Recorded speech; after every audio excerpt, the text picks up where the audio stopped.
Hello, everybody. Welcome aboard to another edition of Indiana Sports Beat Radio, coming to you from the confines of the Golf Club at Eagle Point Studios, brought to you by our good friends at Andy Moore Honda Bloomington and the Wild Club. Make sure you go to your app store and get your free app. It's totally free to sign up for. Start earning WOW rewards today. WOW Club members earn exclusive discounts, dining dollars to spend, and more sent directly to your mobile phone. When you sign up for the WOW Club, you can go to your Apple App Store or Google Play Store and start adding that on, baby. We'd appreciate it because that's how we bring this content to you every day. So please do that. And go to, I'll have to say this again later, go to YouTube and subscribe. I noticed that most of our viewers are not subscribed. It blows my mind. I mean, 80% are not subscribed, Dustin. I'm subscribed, and I'm a host. Dustin Schutte joining us from Saturday Tradition, of course. How are you, sir? How was your week? I'm doing great. It's a busy week. This is crazy because you got spring games, you got the NFL draft, you got the NBA going on, MLB. So we got a lot of content, though, on Saturday Tradition. So there is no sleep right now, but coffee, soda, any sort of caffeinated beverage is just pumping through my veins right now. Tony V up and charged up in Western Michigan. We've got Forrest listening in Georgia. Michael, I'll tell you, I forgot where you are. And Mike on. Appreciate you, Mike. Yeah, it's going to be it was a good week, but not a lot of questions answered for Indiana basketball fans, I guess. Some, but you just got to keep waiting for the one. That's now that Dexter Dennis has not committed, and Keegan, you could probably join this discussion. Dexter Dennis recently on a visit, of course. Now that he's still, does he have more visits left? To Indiana? No. Or to other schools? Anywhere. I believe he has some visits to other schools. Jake Weingarten with Stock Risers has been covering that situation very well. And he listed some schools that I didn't remember that were in the running for him. So I'm going to try to find that real quick, and then I'll get you updated. Well, the reason I'm asking is because, we saw Sean McNeil visit and then immediately commit to Ohio State. Dexter Dennis has been here, and it's just been kind of quiet. That, on one hand, lends me to believe they're not going to ask him to wait for Trace Jackson Davis's decision, I wouldn't think. But we'll see. Maybe he's just waiting to take his.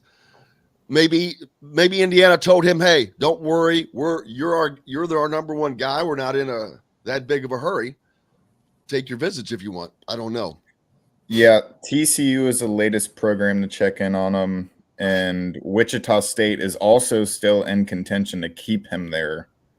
But there's been a lot of competition, so it's going to be interesting. He has his options now. In my unbiased opinion, I think Indiana would probably be the best fit, especially if they're going to offer him a scholarship spot with Trace Jackson Davis still in waiting. It kind of shows their commitment to him and what they think he can do. So, yeah, and we've had the ongoing discussion of if Trace Jackson Davis comes back, Indiana I still don't believe they do nothing. If they've offered Dexter Dennis, they're not going to retract that if Trace Jackson Davis comes back.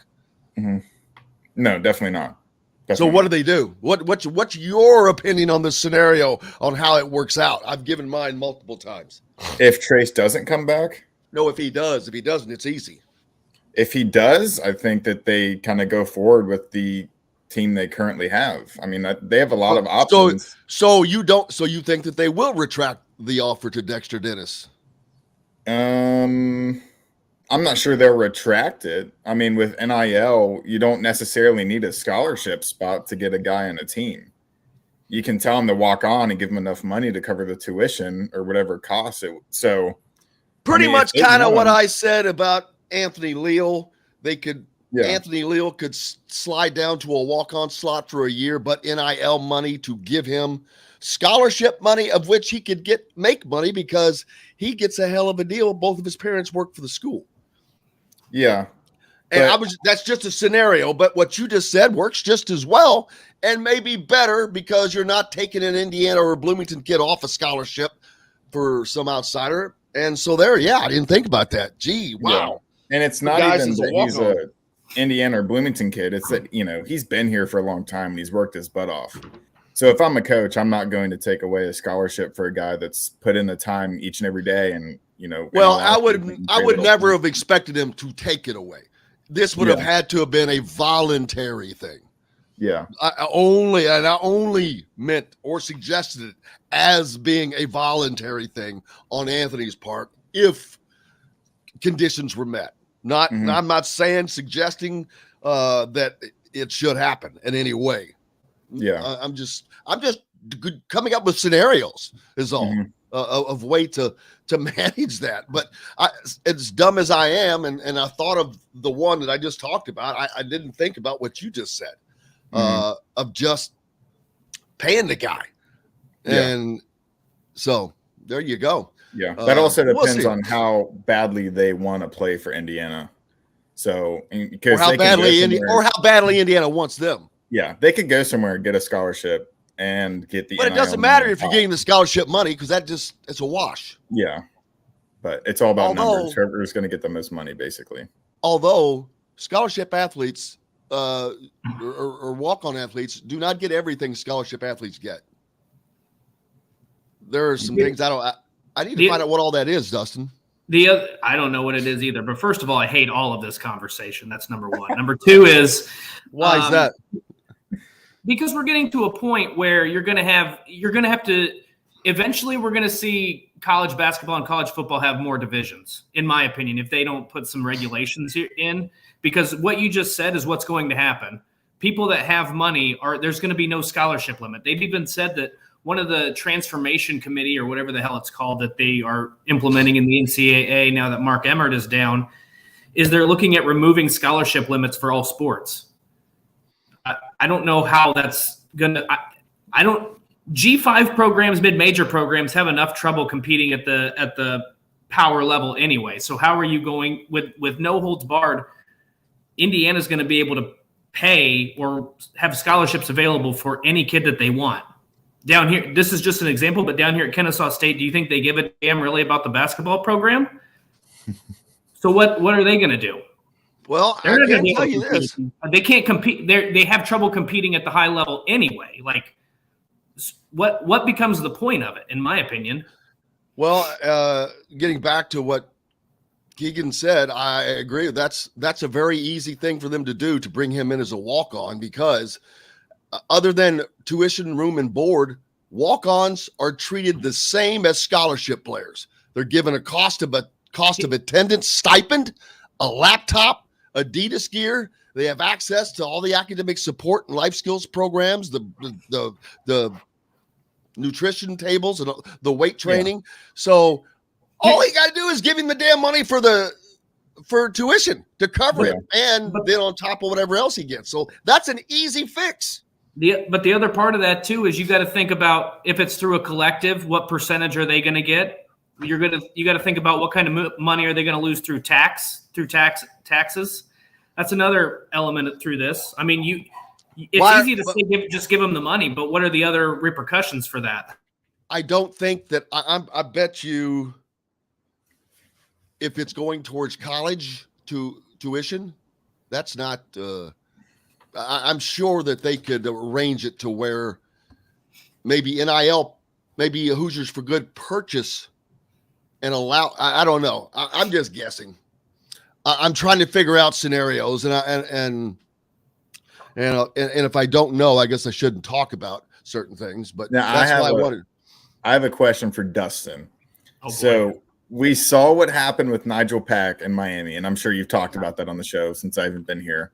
But just a ridiculous amount of money, and those guys, they exist at all the schools. So do you think that we could see a scenario where the same 10 teams are competing for the national championship in both football and basketball, just purely because the money is going to those schools.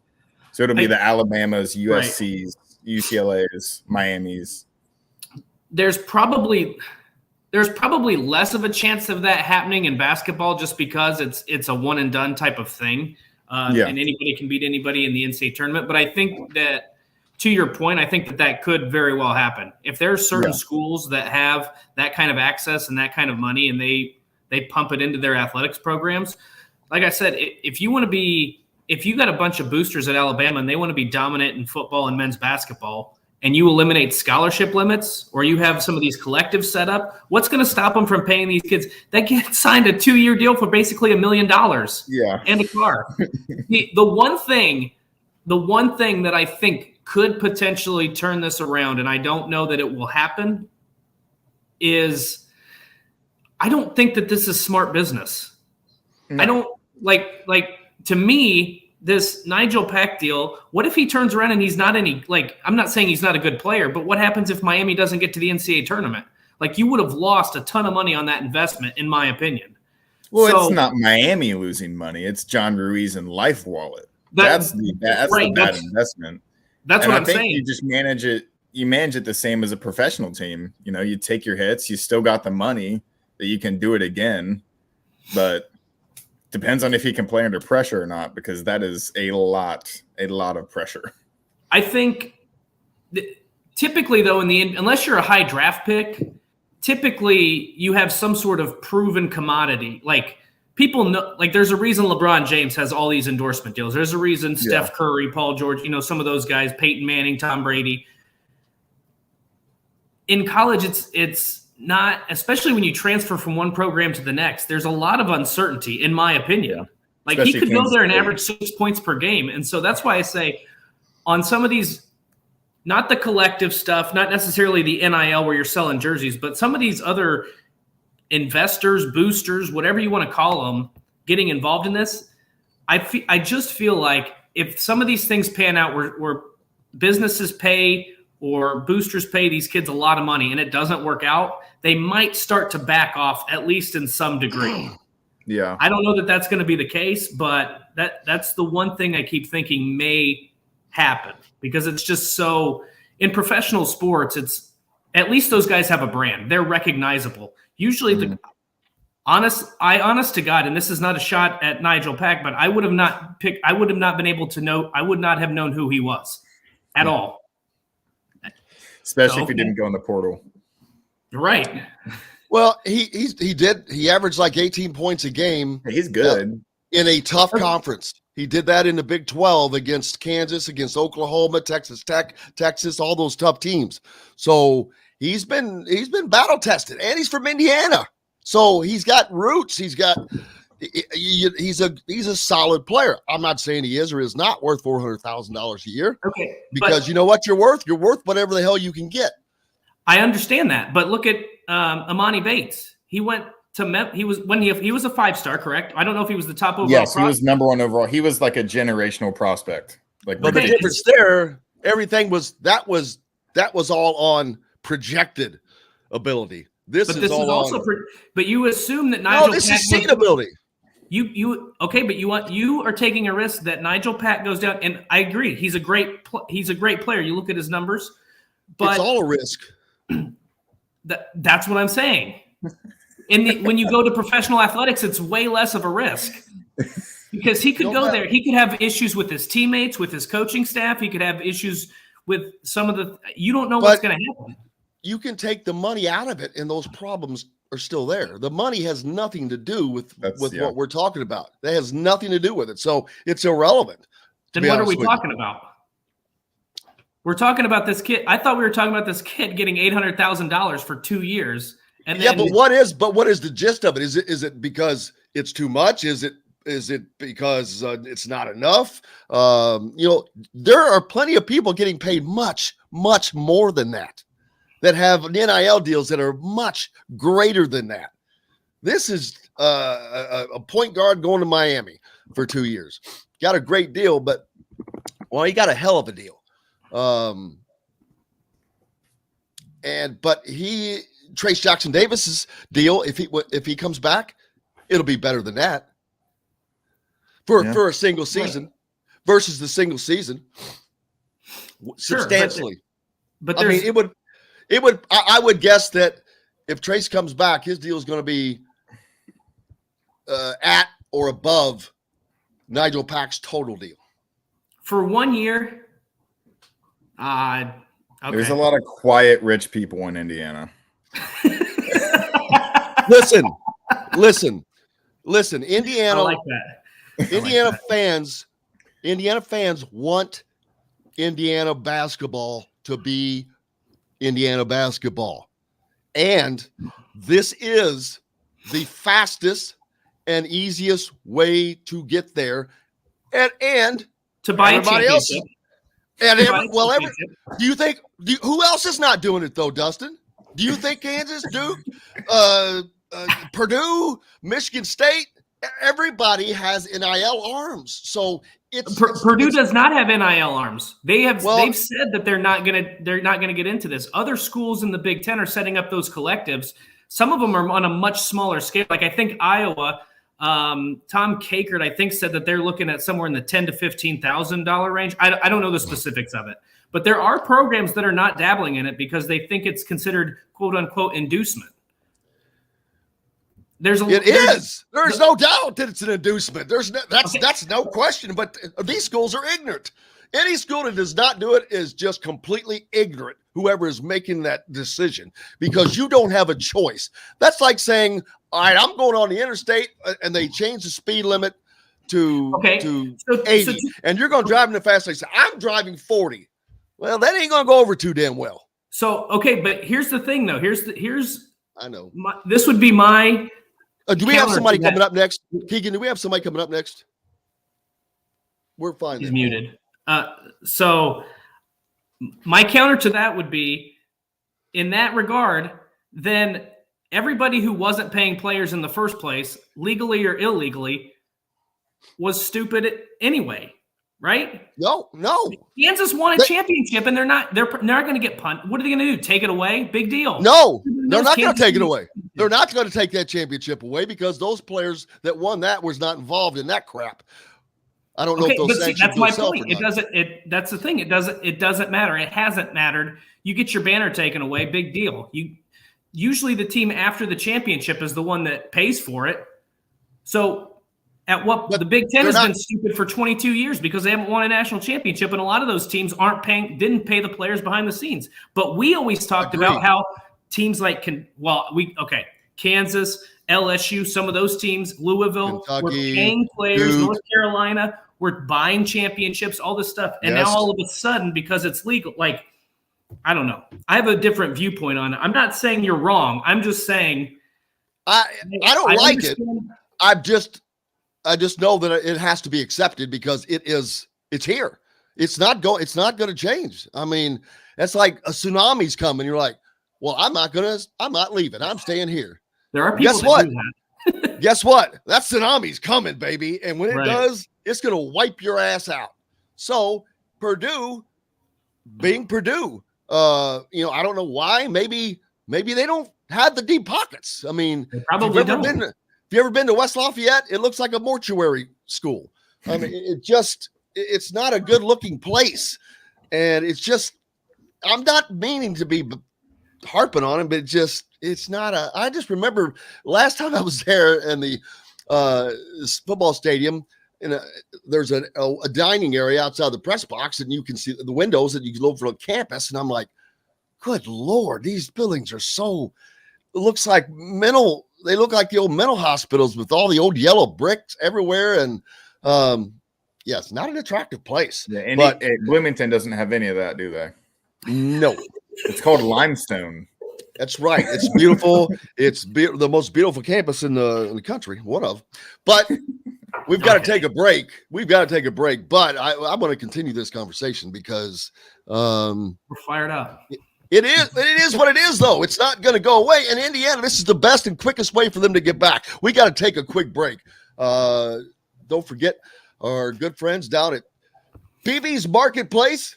BB's Marketplace is your local meat shop, steakhouse, and caterer. No matter where you live, with some of the best custom meats around, BB's Marketplace has the largest variety of in-house made products you will find in Southern Indiana, along with our house-made delis and side dishes. You can order anything online at visitbbsmarket.com. And you can order your nice, big, fat, juicy steaks, and they'll come to you in a nice package. We got more coming up with Indiana Sports Beat Radio right after this. I don't think Matt Taylor is coming on next, but last time I did it, he came on at 8:50.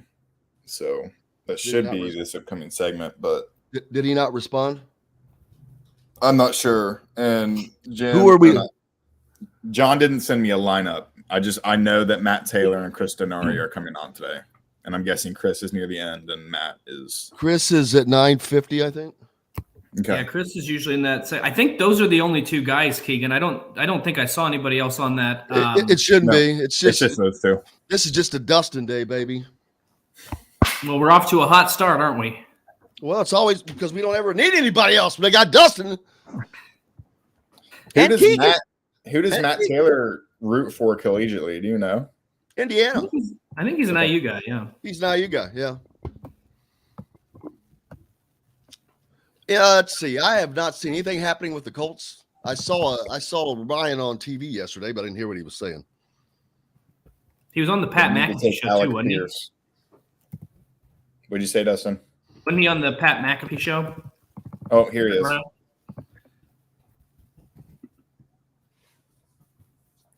Mr. Taylor, how are we? Hello, what's up? Matthew Taylor, welcome to the show. Dustin Schutte with us as Keegan Nicholson, my producer. Also, I know that, a writer for. No, he didn't. I know that. I did know that. You were straight in your radio voice. Don't act like that wasn't your radio voice. I was actually being silly. I was purposely being goofy. How is Matthew? I'm good. I'm getting ready to start a 60-hour work weekend. It's going to be awesome.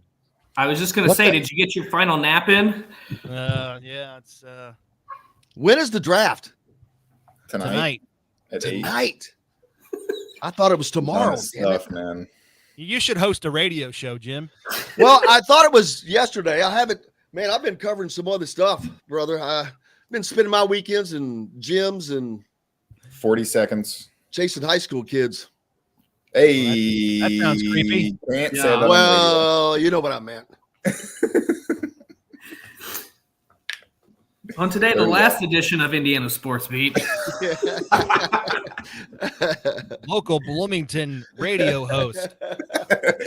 Outed on the police blotter.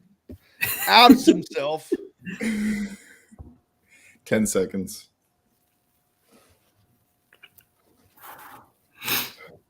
5, 4, 3, 2. Well, welcome back, Indiana Sports Beat Radio, coming to you on this Thursday. We're almost to the end of the week.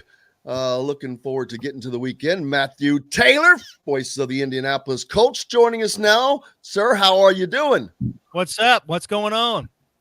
You know it. Just living the dream. I get Dustin Schutte here from Saturday Tradition. It's looking nice outside. It's kind of, I guess it's going to be a decent day.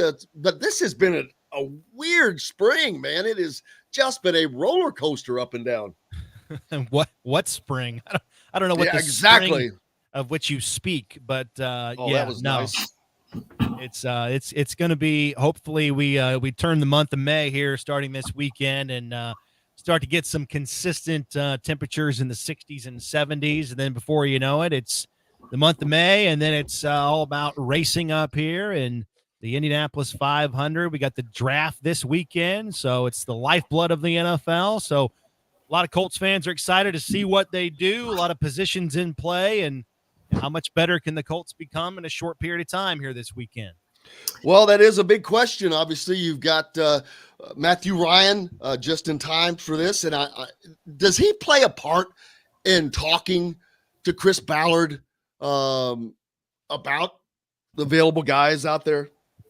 Probably not so much the draft. I think in years past, he's been, he's talked about this open, when he was with the Falcons, free agency. I think that's something that the current NFL players, especially players of his ilk, if you will, because he's so dialed in watching tape and having a good sense of who's on which team on offense and defense. He can go to a general manager and say in free agency, hey, I like this guy. Here's why. Here's why I think he might fit what we do or what we're trying to accomplish. I don't know if he has that expertise in college because he's not exposed to guys on a week in, week out basis like he is in the NFL, getting ready for games and watching tape of all these different teams. So probably not, especially switching teams like he is this year. I don't know if he has that, I don't know if he can go into the draft room and say, hey, Chris, even though I haven't taken a snap yet in the regular season for the Colts, we got to draft X or we got to draft Y. So probably for NFL players, it's more free agency than it is the draft.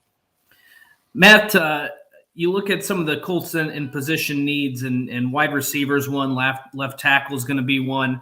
And I think that this is a class that's really deep at the wide receiver position. You look at cornerbacks, safeties, maybe not quite as deep, although there's some really good prospects coming up. Is there a chance that the Colts would trade up? There's always a chance, but what's the likelihood that they trade up? And do you think they target a wide receiver, a left tackle with their first pick, or is it just a matter of who's the best player on the board?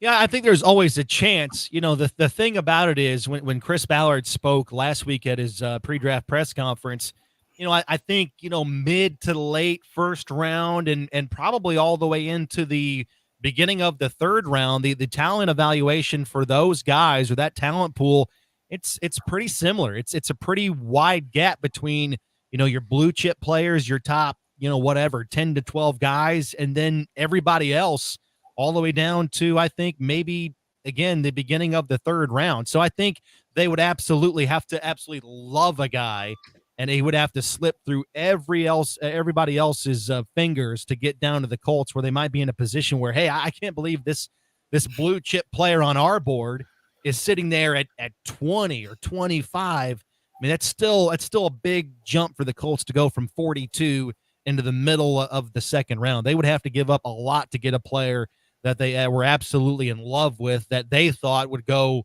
in the top 10 or top 12 picks.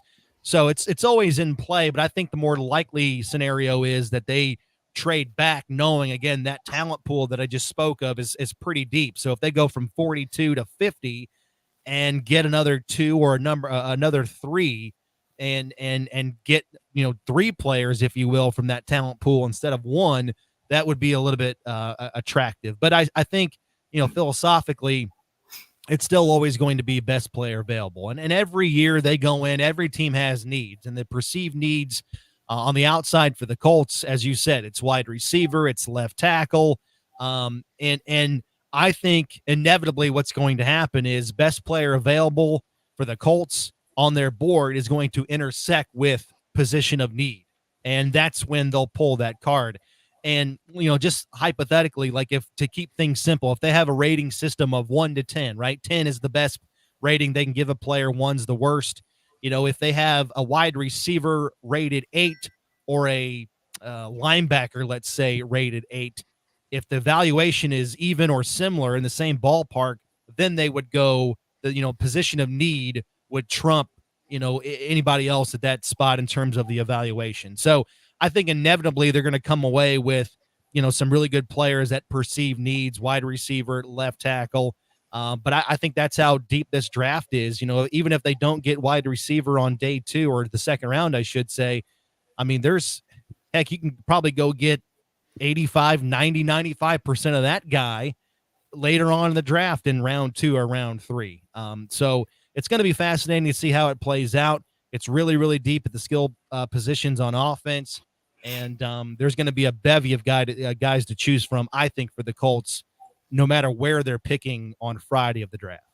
Well, and to that point, I think when you look at, to me, what's really interesting is the Colts in what they're probably looking at. I think the wide receiver, I think that they could wait and pick up. I mean, you got David Bell, who's projected to be 3rd or 4th round. You got Bo Melton out of Rutgers, who's projected to be 6th or 7th round. Like, there's a lot of really quality receivers, in my opinion, in rounds 1 through 7. So I think the Colts can fill some needs at any point in the draft there. What's interesting to me is this this offensive tackle draft. I don't want to classify it as just left tackle, but just kind of like you said and Chris Ballard said, to me, there's the top 3, maybe 4 guys. And then after that, I don't know that there's a guy who you're going to roll out on week 1 who's going to be a starter at that tackle position. So it's really interesting that he had that same thought and you had that same thought because, like I said, I think the Colts can fill a need at the wide receiver just about at any point in this draft. What's interesting to me is how much priority do they put on that tackle position? Can they do something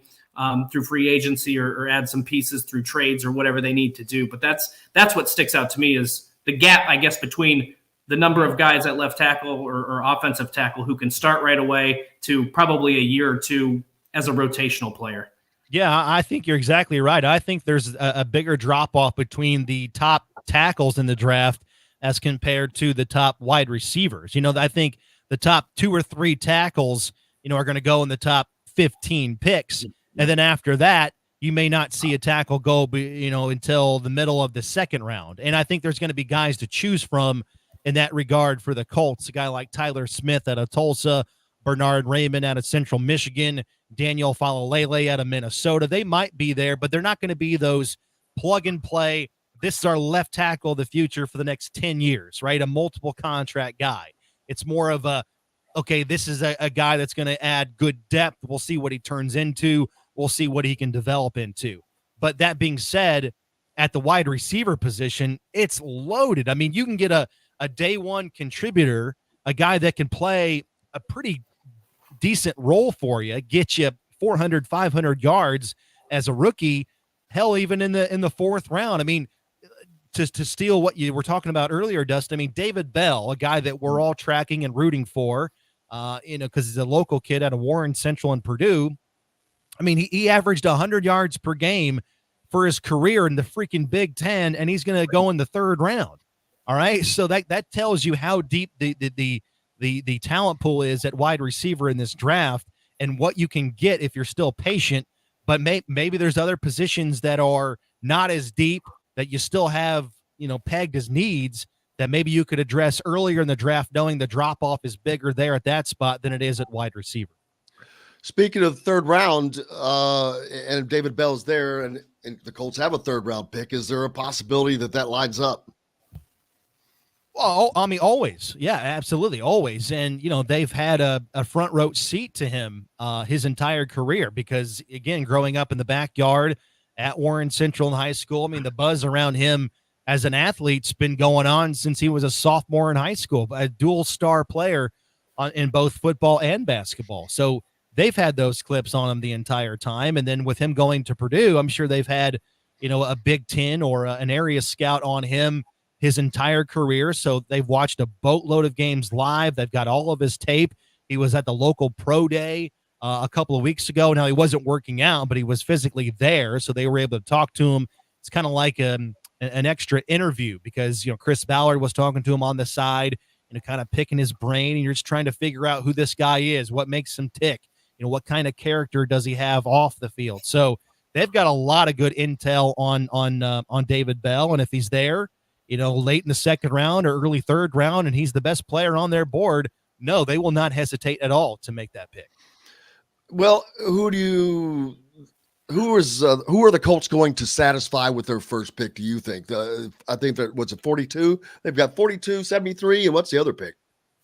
73. They've got picks in every round outside of the 1st round. I don't know the numbers. I don't have those. 42 would be the 2nd round. 42 second, 73 third, and then after that, that's math. I don't do math in public. Gotcha. I hear you, bro.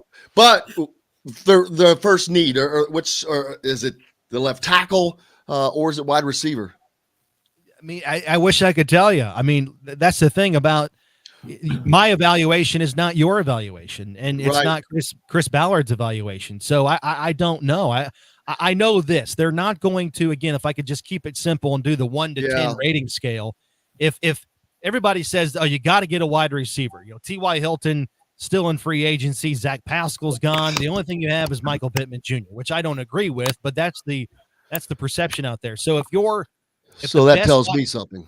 If the best wide receiver when the Colts pick is rated as a 6 or a 7 on their board, and then another position, a tackle, let's say, is rated at an 8 or a 9 on their board, they're going to pick the tackle because he's the best player. So that's just because they need a position doesn't mean they're going to reach, because guess what? If you reach and you get it wrong, you blew it. And then you're doing this all over again next year. Your needs today are not going to be your needs tomorrow. Things happen and players emerge, and you can address your problems, if you will, in other ways. It's not just the draft and free agency. Player acquisition goes all the way in, during the season in the months of October and November, and inevitably guys step up, guys that we're not thinking about right now. They're going to be big contributors for the Colts now are inevitably going to be, they're going to have a bigger role once we start playing games, because guys are going to develop and they're going to emerge. So, if you screw up the draft, man, you're not going to be a GM for very long, because if you screw up the draft, you're not going to be a good team, and you're going to be addressing that same position over again next year or the year after that, because you blew it and you reached at a spot that you shouldn't have in 2022. Movies always over dramatize things. I know we got to get you out of here. But Draft Day, that movie, while I'm sure there's some over the top things, probably a lot of similarities in a draft day war room, what's going on with the GM, how things change, how quickly they change with a guy you've been looking at, but now he just got taken. Now, so what are you going to do? There is a lot of action going on, I would imagine. Have you been, are you in there at that time? I am not. No, I'm not in there. Nor should I be, but I just wondered if you went in just for the hell of it, just to see the show. No, it's from everything that I hear and the questions that I ask from scouts and from personnel folks that are in the room, it's very much the opposite of the movie, because all of that work, very calm, because all of that work is done before the draft. So the draft dictates to you what you do. Now, there might be some discussions going on closer to when the Colts pick, like, hey, if Cleveland does this, if Washington does this, then we're going to pivot. Obviously, I mean, that's natural. And the phone starts to ring because you might be thinking, hey, I might trade back here because there's 5 or 6 guys I would take with this pick. And if I move back 4 or 5 spots, I'm guaranteed to get at least one of them, and I'm going to get another pick along the way. So that might be happening in the background. But no, I mean, all that work, setting up your draft board and setting up your evaluation, I mean, it's stacked in order. I mean, it's 1 to however many guys they have on their draft board, 1 to 250. And as guys go off and they get drafted, they just start taking those names off their board. And when they're on the clock, the player that they pick just emerges because he's the one.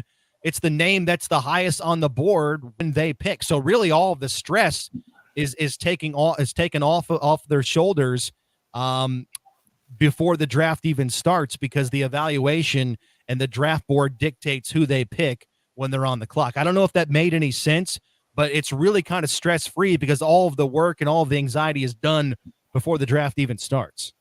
I got you, brother. I got one more question quick, Matt, before we let you go. You've got a big weekend coming up. Obviously, you're very involved with this stuff.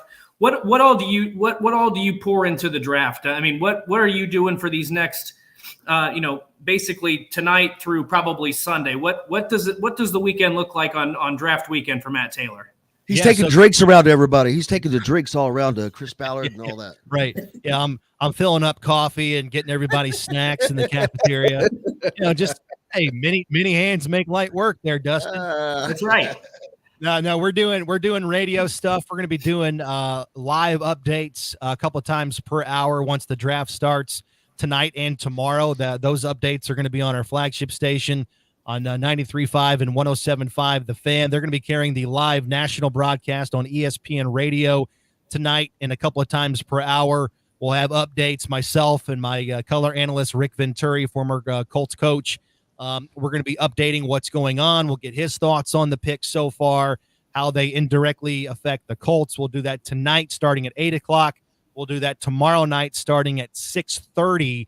And then tomorrow night, we're going to be on location. We're going to be up in Broad Ripple in Indianapolis. We're going to be at the Kilroy's location in Broad Ripple doing our show starting at 6:30. We'll go live from 6:30 to 7. Then at 7, same kind of model. We'll have the live, the national broadcast start at 7 o'clock. We'll do updates a couple of times per hour, and we'll do that tonight. We'll do that tomorrow, all the way until the coverage is over.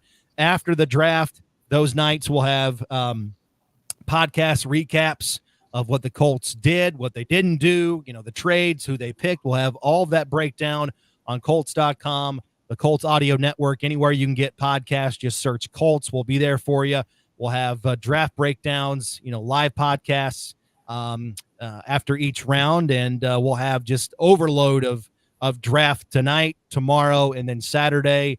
We'll have the press conference recaps from Chris Ballard and Frank Reich, and the something the Colts do that's really cool is they have each area scout available for a press conference as well. So, like if the Colts draft a guy from Alabama, they'll have the SEC or the Southeastern, region scout talk and discuss, what made that guy attracted or when he was on the Colts radar, things like that. So it's kind of fun. It's a long weekend, but a good weekend. And we'll just have you covered from A to Z on the draft. Keep that coffee pot full. That's right. Matthew Taylor, we appreciate you, buddy. Look forward to doing it again next week. I hope the family's great. Have a great weekend. All right, guys. See you later. You betcha. Matt Taylor joining us from the Indianapolis Colts. We're back with more here on Indiana Sports Beat Radio. Brought to you by our good friends at Remax. If you're in the market for a home in the Indianapolis area, you need Cheryl Sizemore and her 2 decades of experience. It could be the difference between you getting the home you want and not. Back with more right after this. I am so not used to not hearing the music, man.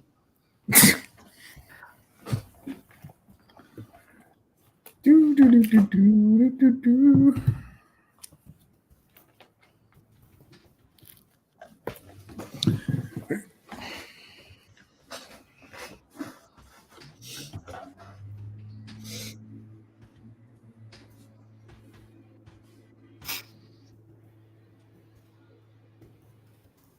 Come on, man.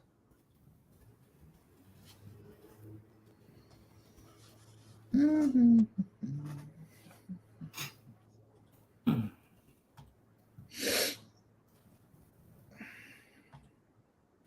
I got stuff I'm working on here too, so. Huh? I said I got stuff I'm working on here too, so I'm not ignoring anybody. Oh, me either. I'm doing Keegan's job. Yeah. Changing the graphics. Yep.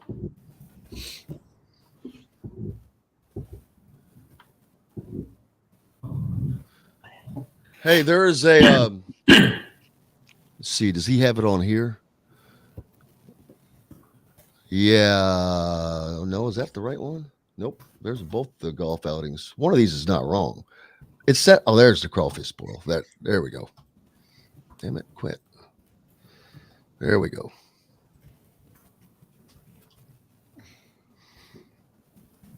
Hate that logo. I like it. I like it as a throwback uniform that they'd wear once a year. Not the all day or all the time logo, but to the era where IU football sucked just as bad as it always sucked. The only good thing about that was Antoine Randall L.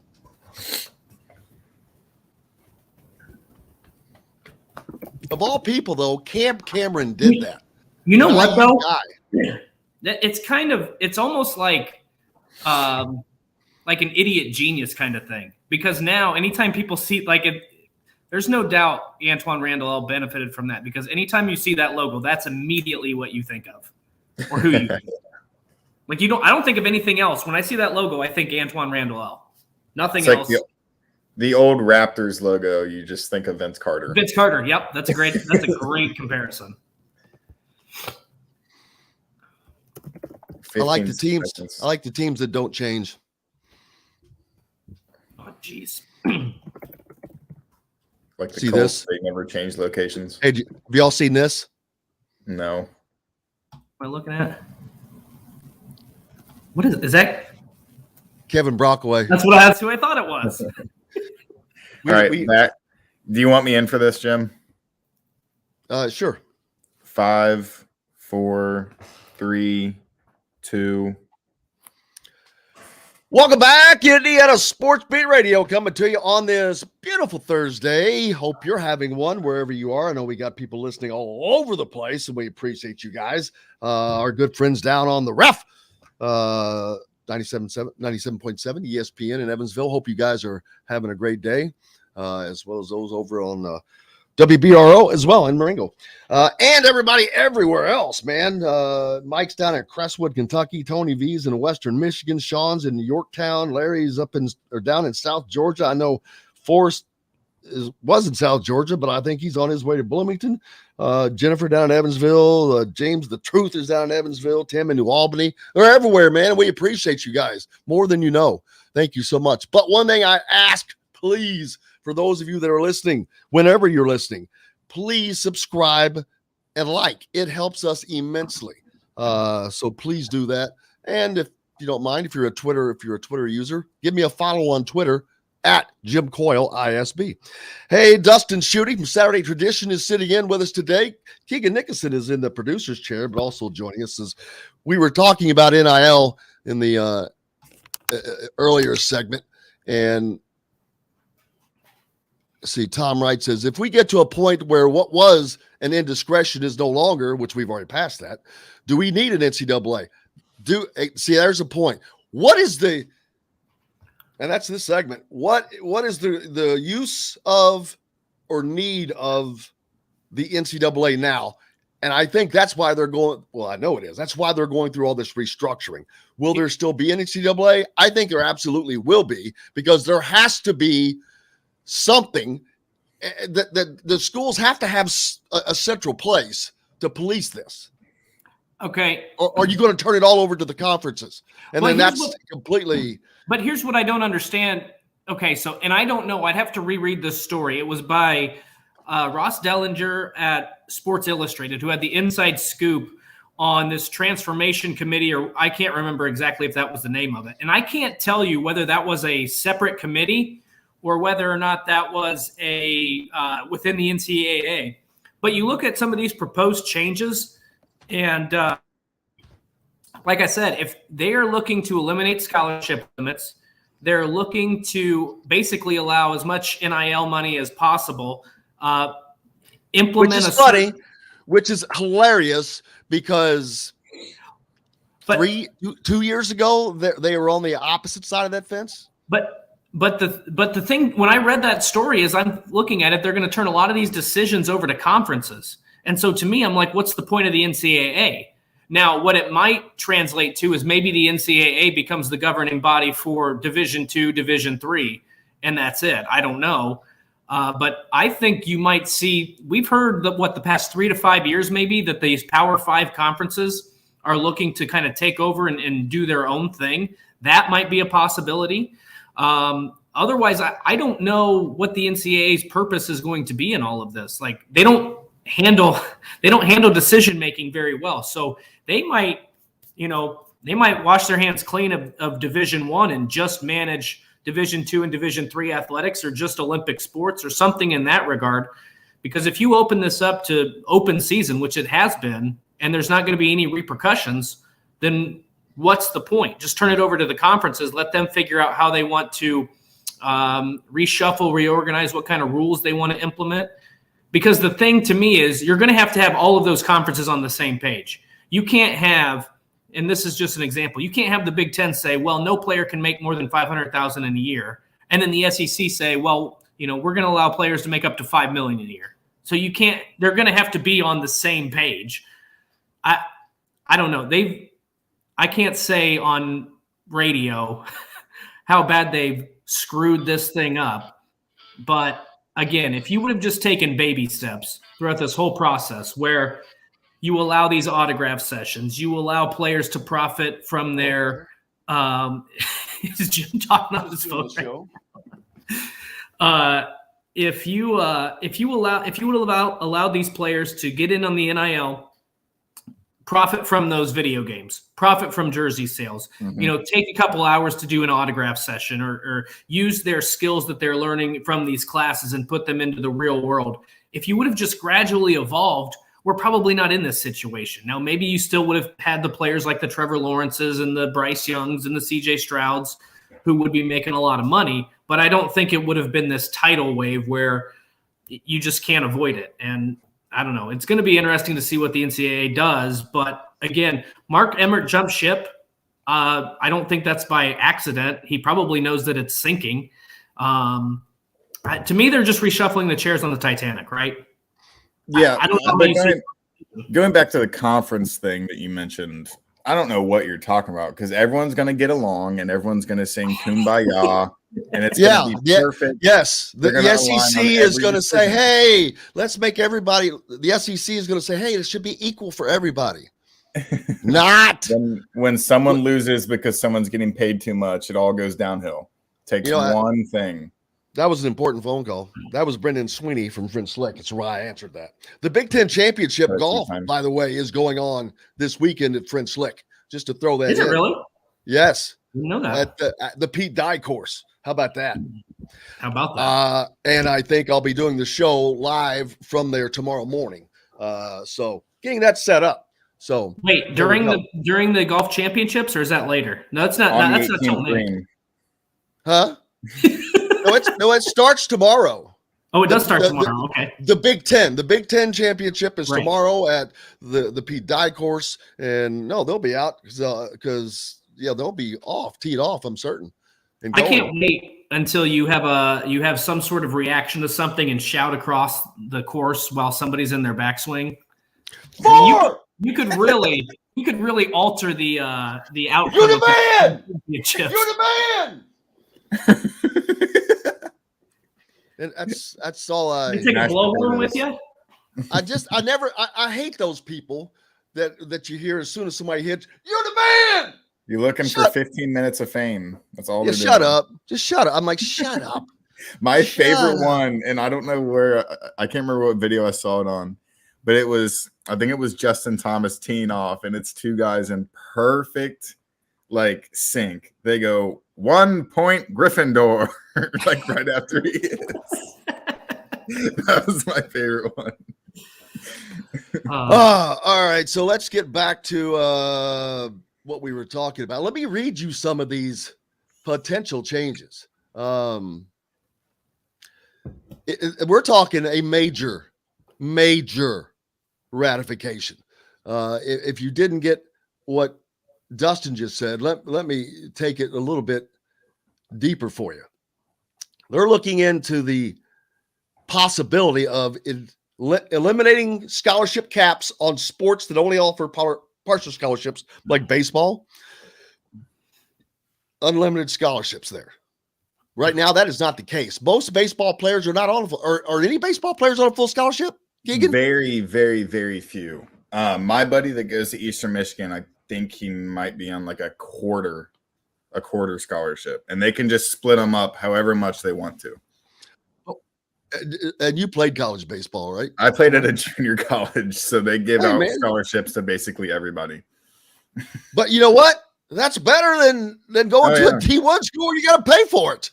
Yeah, that's true. But where's that money going to come from? We're talking. How many guys are on a D1 baseball team? 40? Yeah. That's a lot of freaking scholarships, man. Mm-hmm. But actually, here's the thing. So they're not going to. The cost is not really there. All they got to do if this person is sitting in this class or not sitting in this class, it does not cost Indiana University a dollar more. So scholarships should really be free, if you're asking me, because they don't cost anything. There's all the other paying students in there. This professor is teaching them. Well, if they're on scholarship, they just happen to be in the room. Why does that cost more? It doesn't. It doesn't matter whether they're in that seat or not in that seat. It does not raise the cost of that class. That's something that aggravates me. You're telling me that colleges are greedy? No. What? Yes. Jim, you socialist. But they raise money and demand that those scholarships be paid. Mm-hmm. Colleges are a money-making deal, people. I mean, they rake in millions. Wow. Yeah. Hold on. Billions. Wait. Well, let me get my head around this one. Not college athletics. Not college athletics. And I don't think people think of it that way. Just What? colleges, period. What are you saying that college athletics isn't about money? What? No, of course I'm not saying that. Okay, I was They confused by both- the way you phrased No, that. they both are. No, not Okay. only is college athletics about money, Okay, college, gotcha. period. College, Yes. period. Right. College, period. Well, it's not so much, it is about money, but it's also more about sustaining all of the fat. It's basically about sustaining the fat. The professors that don't frickin' teach because they've got a TA that does the damn job. I mean, how many classes are taught by assistants and not the professor? I wasn't paying to get taught by a freaking kid that's in school still. But What the hell am I? They pay those professors to do research so that way they can get the prestige level up. So then that way they can get more students in. Who are getting screwed because they're not getting caught or taught by the damn professor.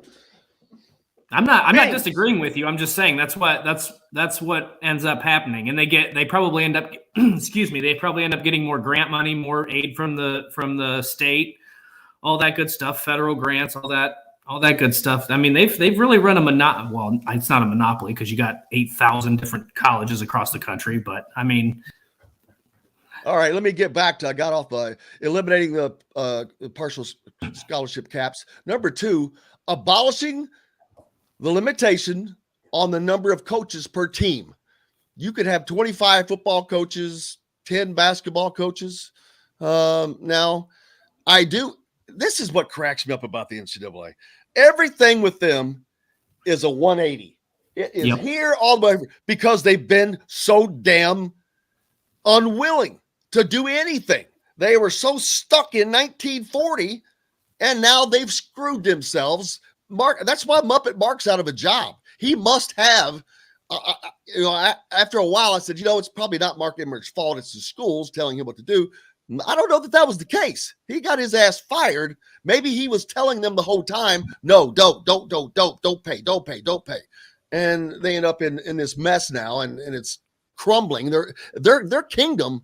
Have you ever seen a kingdom crumble as quickly as the NCAA is kind of crumbling right now? I mean, it has seriously changed everything. All right, back to number 3. I can go into history in college. We could talk about Rome. We can talk about Greece. The Byzantine Empire. You want to get into it? Rome was there for a long time. So here's number 3. Well, so here's was the big NCAA. one. Here's the big one. Expanding direct payments from schools to athletes, reconfiguring the recruiting calendar, and implementing closed periods in the NCAA transfer portal. At least the first 3 items will be left in the decision-making hands of the individual conferences if the concepts are approved. The first 3. The third one being expanding direct payments to schools to athletes.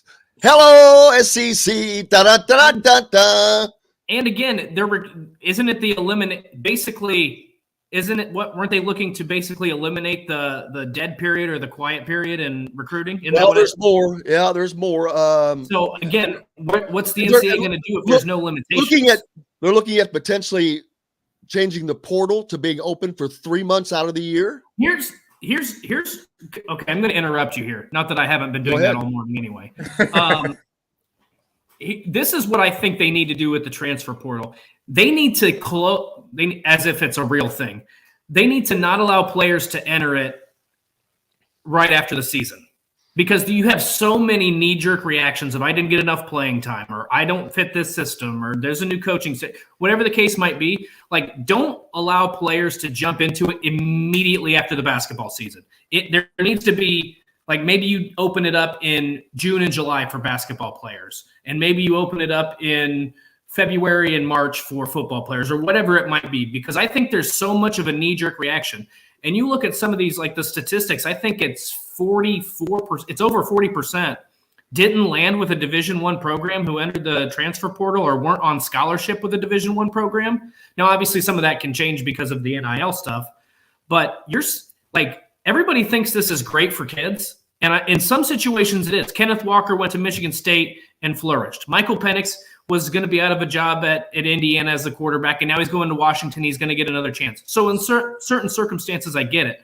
But I think a lot of times these kids make bad decisions because they're being influenced by the wrong people, and all of a sudden the grass is not always greener. So in my opinion, don't allow them to jump into the portal immediately after the season because it's so knee-jerk. It's so fresh. Let them have conversations with the coaches, teammates, family. Maybe it's still going to be the same thing, but I just think you would see a number. What were we at? Like 3,800 in football and over 1,700 in basketball. I think you'd see that number fall, maybe not in half, but I think it would fall dramatically. Let's see. Forrest we got to said go to a break real quick, Jim. Okay. Forrest said he personally spoke to the president of the I-Mans Association in Indiana this week. There is a possibility that you will have to pay for dinner and tailgate at 50-year reunion this year. Never cost before. I don't know. Is that just, maybe that's just for him. I don't know. But congratulations on that again, Forrest. Hey, we got to take a quick break. Don't forget, brought to you by the Courtroom. And speaking of, got the wrong one. Daggone it. Where is that thing? The Crawfest coming up May 13th and 14th. Brought to you by, of course, the Courtroom Sports Grill. Prides itself on providing their guests with fresh, innovative dishes. But this is going to take place down at the, what's it called? The Harp Commons in downtown Bedford. This year's event, headlined by country superstar Hoosier native Clayton Anderson. They're planning for this to be Bedford's biggest crawfest ever. Big crawfish boil, a beer garden, craft brews, live music Friday and Saturday. Fun for the whole family, though. Get all you can eat. Listen to great music, enjoy it on hopefully it's going to be a great night, kicking summer off early.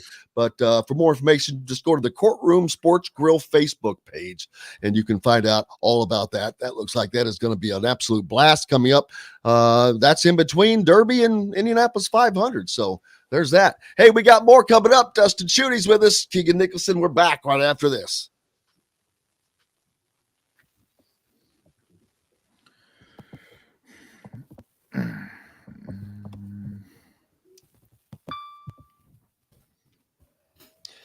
And I don't have a radio voice. I just perk up and project.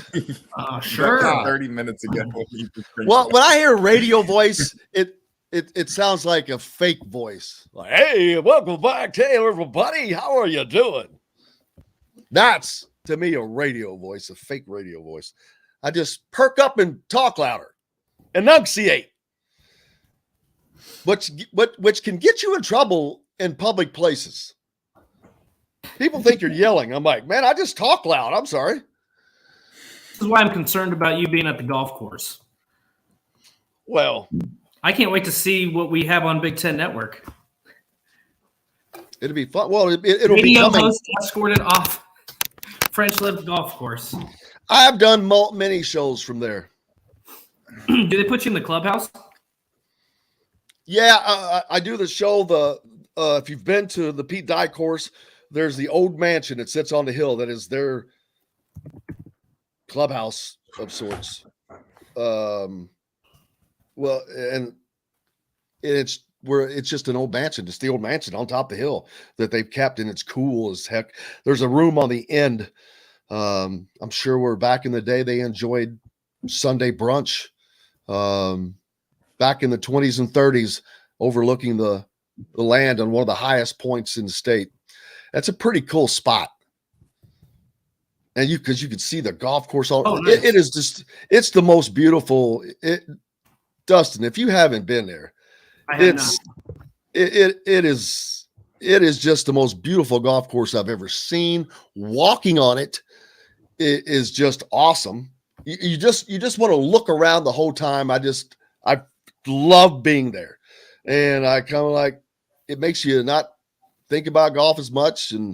But I don't know, you don't play bad because the lies are so you're always going to get a good lie if you're in the fairway. Don't get off the fairway. You can get in trouble. But let me tell you, it doesn't matter if I'm in the rough or on the fairway. The second shot is a gamble. Dustin, Pete Dye doesn't have roughs. It has more like 30 out. I've played that I've played that. The Purdue course is Pete Dye too, isn't it? I'm like 99% certain. Would not know anything about their courses. They do have 2 nice golf courses, is all I know. I got a gift card there when I lived in Lafayette, and whew, I mean, I didn't even care about the score. It was just nice to play on that kind of course. So I'm sure that I would love playing on French Lick, even if I shot 115. Back in 5, 4, 3, 2. Welcome back, Indiana Sports Beat Radio, coming to you on this Thursday. I did not mean to hit that, but while I've got it up, don't forget we're brought to you by Feast Market and Cellar, located right next door to Southern Stone on Patterson and Rogers, offers an extensive wine selection with a sommelier on staff. They take their pairing very seriously. Feast also provides a wide variety of cheeses, gourmet sandwiches, entrees, a coffee bar, bread, and pastries, all mouth-watering. Feast Market and Cellar. Make sure you give them a stop and check that out. I meant to that's not what, yeah, I didn't, that you take care of that, Keegan. What do you producer job? Feast Market and Cellar. Okay. How's everybody doing today? Dustin Schutte from Saturday Tradition with us. We've been talking about the radical, and I mean radical changes that are more than likely coming. I don't think people have a clue. Most people don't understand. Their athletic directors, here's a quote, every group of 5 athletic director is like holy stuff. That's what that's coming from an athletic director. Another change is coming, said another athletic director on hand for the committee's meeting. We better get prepared. We shouldn't be shocked if this all happens. This is going to be changes like people have never seen. It is going to deregulate college sports. Now, Dustin, I think it was yesterday, I said they might as well go ahead and form the football super league. But I also suggested, what about this? And I'm just getting up to speed on soccer still, but I know you'll be more in tune to it, Keegan. But No. Well, all right. Don't count on me for anything. Okay. You have the Premier and the Championship League. And there's relegation. Yes. I think there's a million soccer leagues in Europe. I get that. I get that. My point is, I think that why not do that? Go to that in super power football. Those SEC superpowers, the few Big Ten superpowers, Oklahoma, Texas, they need to be in a different damn group than Indiana and Maryland. Those teams are not going to compete going forward after NIL and all that stuff. And with all this change coming, just not going to happen. I would love to see that. That would be cool as hell to have a champions in a premier type league where there's relegation. You could move up if you had success, move up. But you can't compete with those guys. I agree because you're telling me, like, right now, teams like Indiana, just to keep it in the Big Ten, teams like Indiana and Rutgers, they're not They're not really playing for the same trophy as Alabama, right? Like, is that fair to say? I mean, I'm no faith in the Schiano man. Well, I do love the Schiano man, and he's doing good things there. But I mean, the talent disparity is so great, and like I think you have a point, Jim. But I think the problem is not a lot of schools are going to agree to that, even at the G5 level. Even though I think that they probably should, if you want to, in terms of competitiveness, because if you split those into divisions, is anybody going to watch those middle and lower tiers? No one watches them now, though. That's what I'm saying, but it's going to be even less. Right now, you've got I don't know. I just see where you're going to lose a lot of casual fans, in my opinion, if they do that. And because if you have a team, what would it be like maybe a 20 team where you have Oklahoma, Alabama, Ohio State, Michigan, USC, Florida State, some of those teams, Alabama, and then you have that middle tier. If you're not competing for the big time national championship, I think you're going to see a drop off in amount of viewers and interest. That's just my opinion. And that's what I think would hold them back from doing that. Not that it's a bad idea. I don't disagree with that. I'm just saying from the economic standpoint. And then what would you do with the conferences? And how would you delegate the money out that way? Just eliminate them? No, I say the teams remain in the same conferences, but it's tricky. It's going to take some thinking because I haven't really sit here and thought it out. I'm just sitting here spitballing. But here's another good point. Are apologies due to those found guilty of past sins that are no longer sins, who decided they were sins and now they're not? Do we give credit to a new wave of university presidents? You could go back to Reggie Bush having his Heisman taken away because he got some money. Gee whiz. He should get his gosh dang Heisman back. Give me a break. Right. Look at Indiana. They got just destroyed over ridiculous ass phone calls. Not paying players, not cheating, having people take tests. A freaking phone call. That was changed the damn very next year. That didn't help Indiana. They were freaking 6-24 that year. They changed that damn rule or whatever the record was.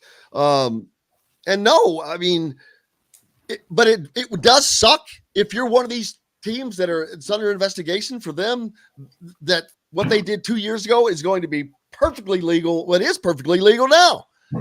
Perfectly legal. Do they take that into consideration, but with the punishment?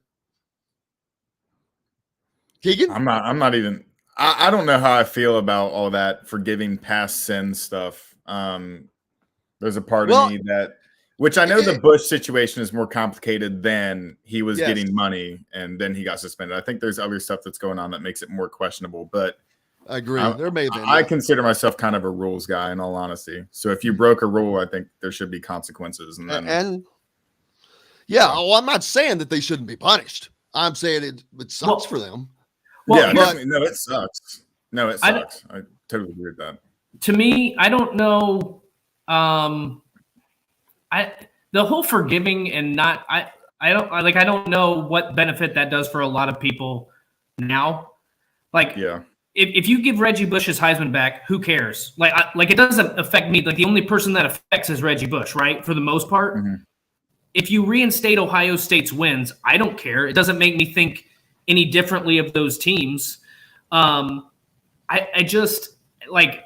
understand what they're coming from. Like if it's something recent, like what Kansas has done, you broke the rule. Well, allegedly broke the rules. If they're found to have broken the rules and they serve a punishment, they should serve it. They've been breaking rules for a long damn time. That's the thing. Just like North Carolina did it for 18 freaking years and got away with it. Right. 18 years. Right. But you can't go back. Like you can't go back and you can say, oh, well, Indiana actually didn't have those violations. Okay, well, it doesn't change the fact that you took away the scholarships and their program was wrecked for 4 or 5 years. Mm-hmm. So I think that there's some give and take here. Like, again, Reggie Bush, it doesn't matter that he received money, in my opinion, or got a house. I don't remember what all was involved there. He still embarrassed every defense he played. So give him the Heisman back. Ohio State made a lot of money in the NFL. Exactly. The Ohio State still won those games, and despite the tattoo situation, like, come on, give them their wins back. They've already paid the price. Nobody cares. So I'm on the fence. Like, if it's something recent and egregious and it's in the process now, I agree with Keegan that I wouldn't necessarily forgive it because you did break the rules. But some of this stupid stuff where it literally affects 1 to 10 people. Then just rescind the punishment. Yeah. The football is going to be the most impacted without question. Basketball is going to be fine. As a matter of fact, I agree with Robert. He says NIL can potentially elevate lower tier basketball programs, but it will just send the better players to the already powerful football programs. Football programs like IU that suck will just continue to do so. I've said that exact thing. I agree. That's kind of what I'm talking about with this. Basketball programs at any place can be elevated because if you have the right donor who says, "Hey, man, I want St. Peter's to become a Mecca," and Jim, starts dumping. That's never going to happen. That's never going to happen. What's not going to happen? There's never going to be a team like a St. Peter's, a Kennesaw State, a Bellarmine. There's never going to be in basketball. Who says I want Bellarmine to be the most dominant basketball program in the history of college basketball. That's not going to happen. And if it did, I'm positive about that. And if it was, it's one person compared to, as you said, or as Keegan said, there's a lot of quiet rich people in Indiana.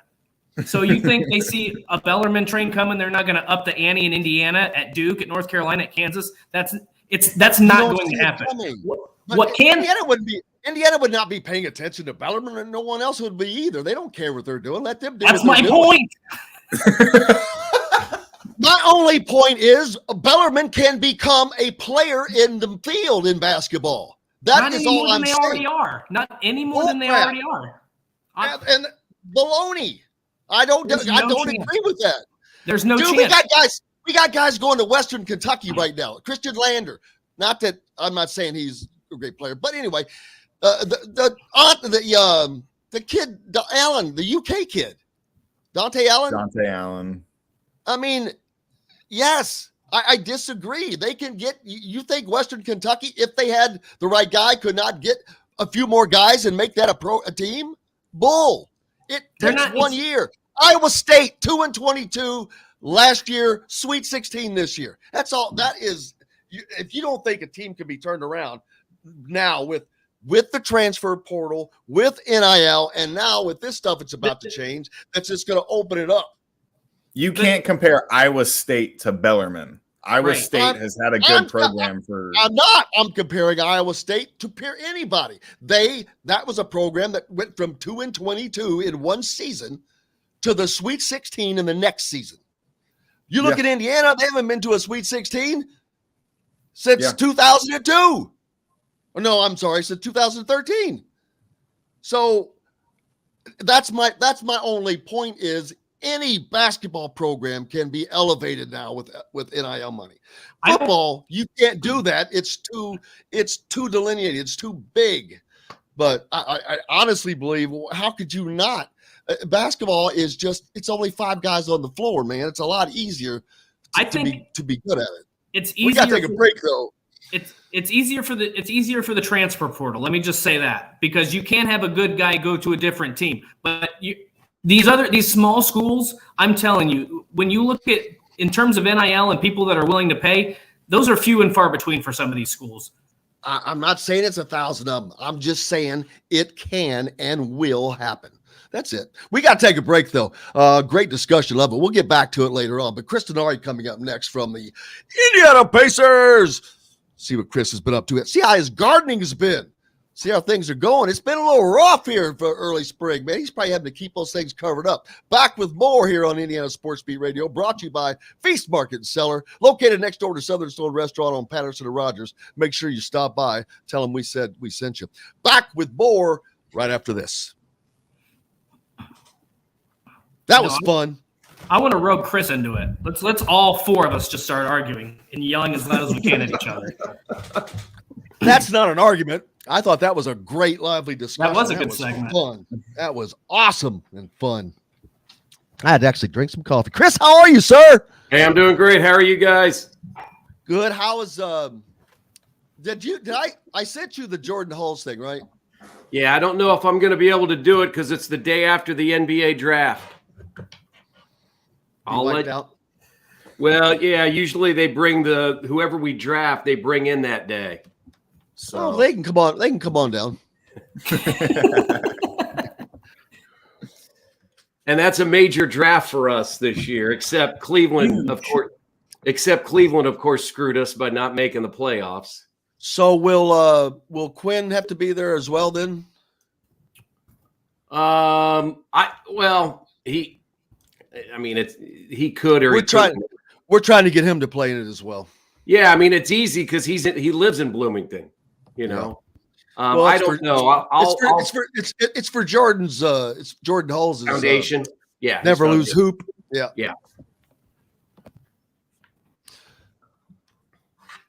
Well, we just talked about the NFL draft, the NBA draft coming up. You know, you guys were talking about the whole NIL and the. Look, and again, I like Holtman because I've known Holtman a while, but They get Wright State's best player, right?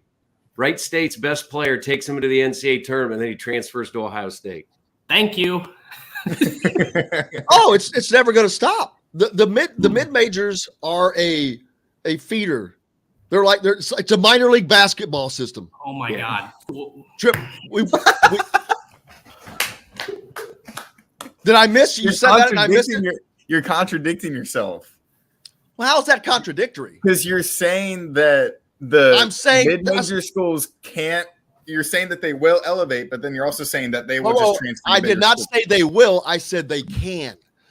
A mid-major can be elevated easily if that is done. I don't understand why you all don't agree to that.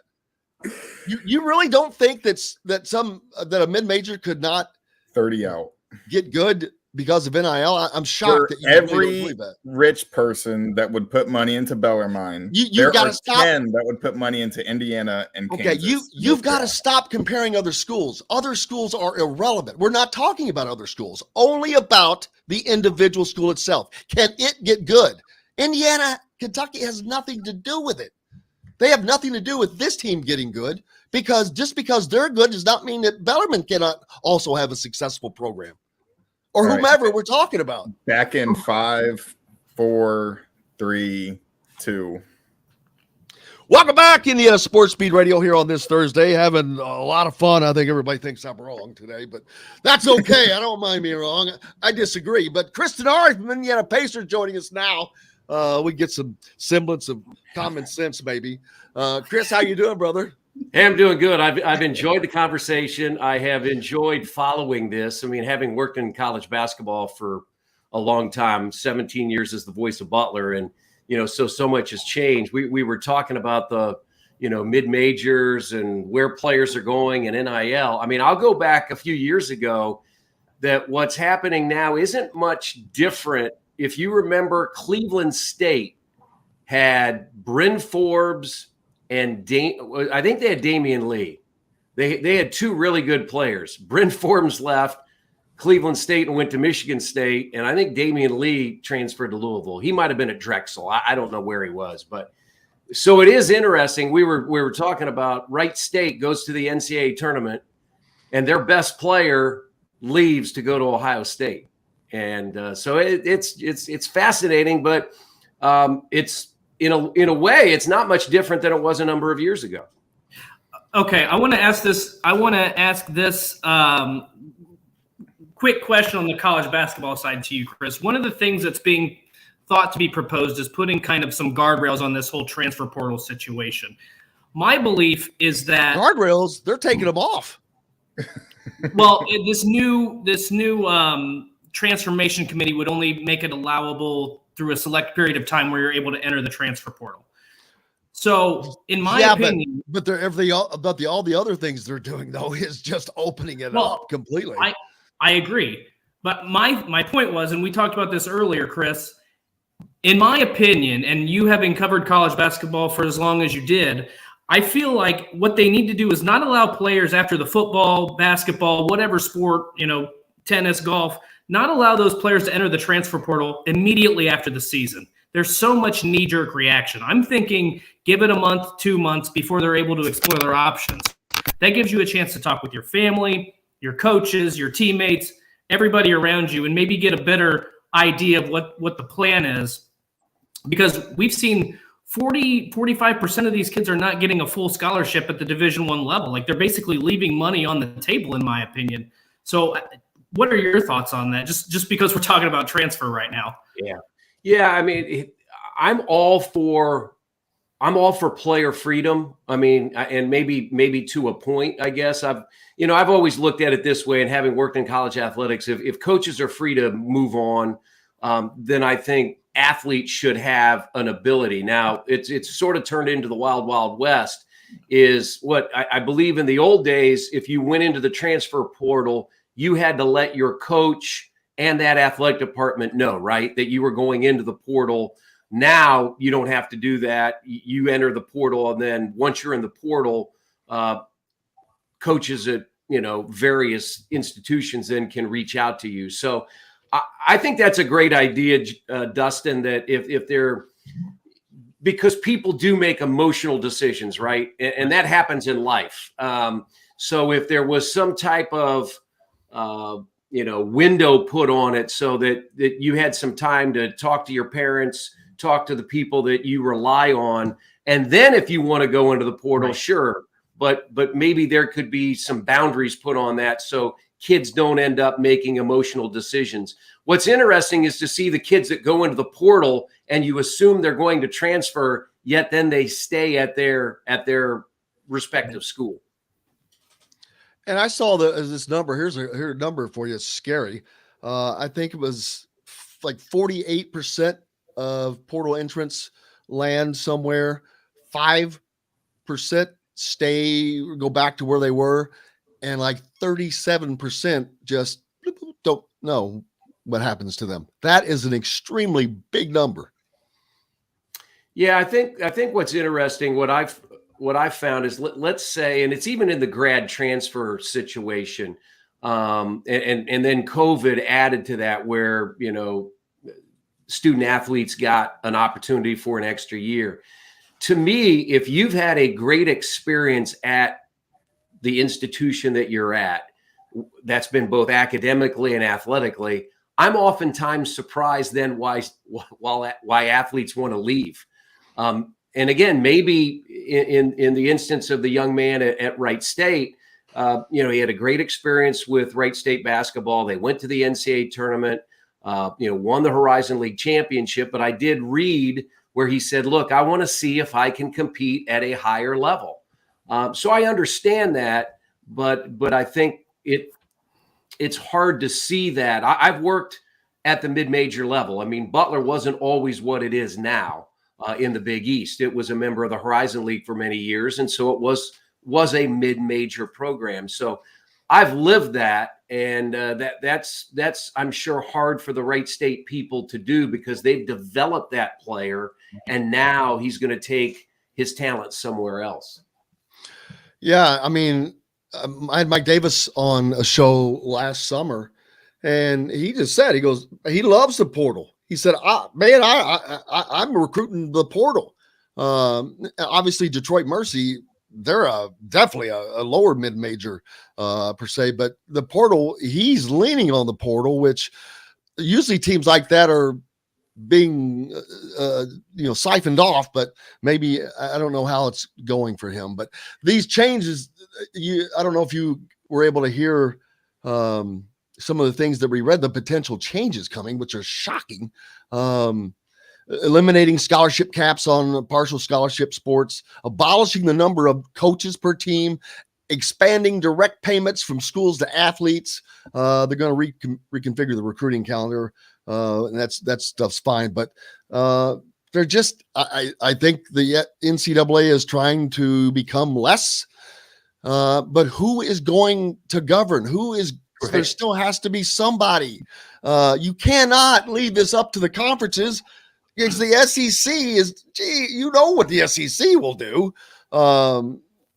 It's like, oh, I'm sorry. Well, that's okay. LSU, that's all. Don't worry about it. There would be no way for parity amongst conferences, even if this was the case. But there's not going to be parity, Chris, in my mind. Yeah. In football, in the Big Ten, there's just simply the haves and have-nots have always been there, but you had a chance. Indiana's been competitive. That's going to go away. I truly believe that is going to go away, because football is such a different sport to where, well, you look at the behemoths, the Ohio States, there's just a difference, and they have gigantic stadiums, which means they make crap tons of money, so they can do a lot more than NIL. And there's just no way, to me, common sense wise, that there's not going to be more of a chasm.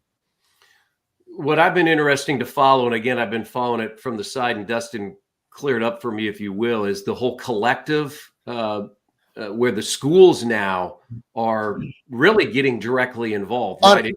It's their unofficial. It's their unofficial arms. Yes, but it was a third party, and now it's, I guess, still a third party, but it's to help those institutions become more competitive, I guess, in the NIL. You know what that reminds me of? That's no different to me than Indiana saying, yeah, you can have gambling, but it's got to be on a boat and it's got to be on the water.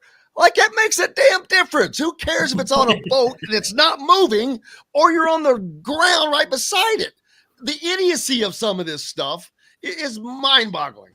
I guess the only thing I would say in the whole aspect of what's happening is, and maybe it's just me, it's not going to change to me the haves and the have-nots. That's existed for forever in college athletics. I mean, just based on the institution that you have, Jim, as you said, the schools that have the big stadiums, they can drive more revenue, they can drive more sponsorships. I mean, what you can do at Ohio State is clearly not what you can do at Detroit Mercy. So I don't know what the answer is. I mean, it's interesting for me, having worked in college athletics for a long time and now to be in pro sports, to watch all of these things bubble to the surface. Tony says I just want to read this. It's funny. Tony says he thinks the transfer portal should open each game at the second half under the 12-minute period. Would make the finish of games very exciting. There you go. That's a great point. I'll dive into now some NBA talk, Chris, because I'm interested to get your thoughts on the Brooklyn Nets. I feel like maybe the most disappointing team that I can remember in terms of the talent that they had and their ability, and then just getting swept out the door by Boston. I mean, it seemed like a lot of dysfunction up in Brooklyn. What was your kind of outside take on that whole situation with happened with Ben Simmons not playing, Kevin Durant not, and then to me, a super team just really not panning out at all? Yeah, and I think they ran into a team that has been very well put together by Brad Stevens this year. Ime Udoka's done a phenomenal job as a first-year coach, and they were really good defensively. I think over the course of the back half of the NBA season, Boston was the best defensive team in the NBA, and we really saw that. I would put Boston and Miami from a defensive perspective 1 and 2. We saw what Miami did to Trae Young. They basically neutralized him in that entire Miami-Atlanta series. But I thought Kevin Durant at times, and I still think he's, if not the most talented player in the world, one of the most talented players in the world. I thought he tried to do too much at times. I thought he tried to take some quick shots because he wasn't quite trusting of his other teammates. Now, Kyrie is one of the best players in the world as well, but they just had so much swirling around them. And I think they played the wrong team in the first round, a together Boston team that I think has embraced the opportunity in front of them. So much was said early in the year. Can Jayson Tatum and Jaylen Brown play together? I think we are qualified now to say they can. Right. And Marcus Smart challenged those two guys early in the year to become better passers, better teammates. And you saw that happen throughout the series. I thought Tatum was a very willing passer. Even though he was scoring 30 points a game, he made some terrific passes in that Game 4 win that led to Grant Williams threes. But you look at the whole super team complex, if you will. LA was a super team. The Lakers, they didn't make the playoffs. Right. The Clippers could be labeled a super team, but we never saw Kawhi Leonard with Paul George. And Brooklyn gets bounced out of the first round. There are a lot of people now sort of reevaluating in the NBA. Will a super team work? Are you better off growing it organically? Do we call Golden State a super team? Well, you really can't from the standpoint Steph Curry, Klay Thompson, Jordan Poole, Draymond Green, all drafted by the Golden State Warriors.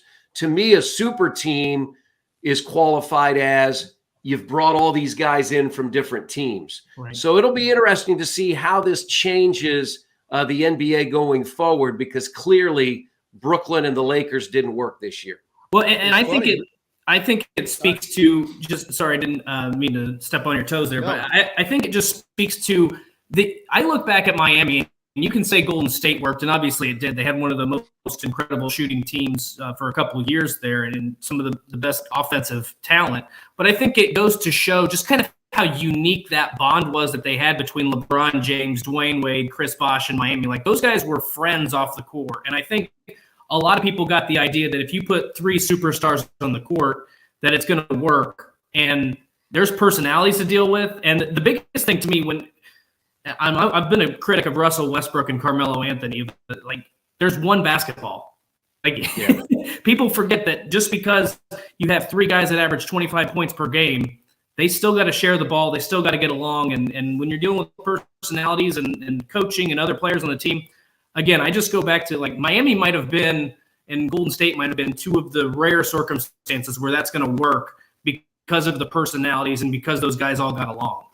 Yeah, and I think, honestly, I think the Lakers would have been much better off bringing back the group they had last year. Yeah. Kentavious Caldwell-Pope, Montrezl Harrell, Kyle Kuzma.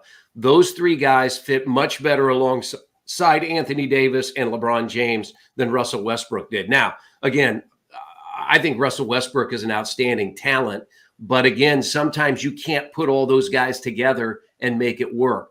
Really, it's no fault of Frank Vogel. Look, they won a title 2 years ago with LeBron and Anthony Davis and with all of those complementary pieces. I do think that the reason it worked with LeBron, Wade, and Bosh was, to your point, those guys really got along well.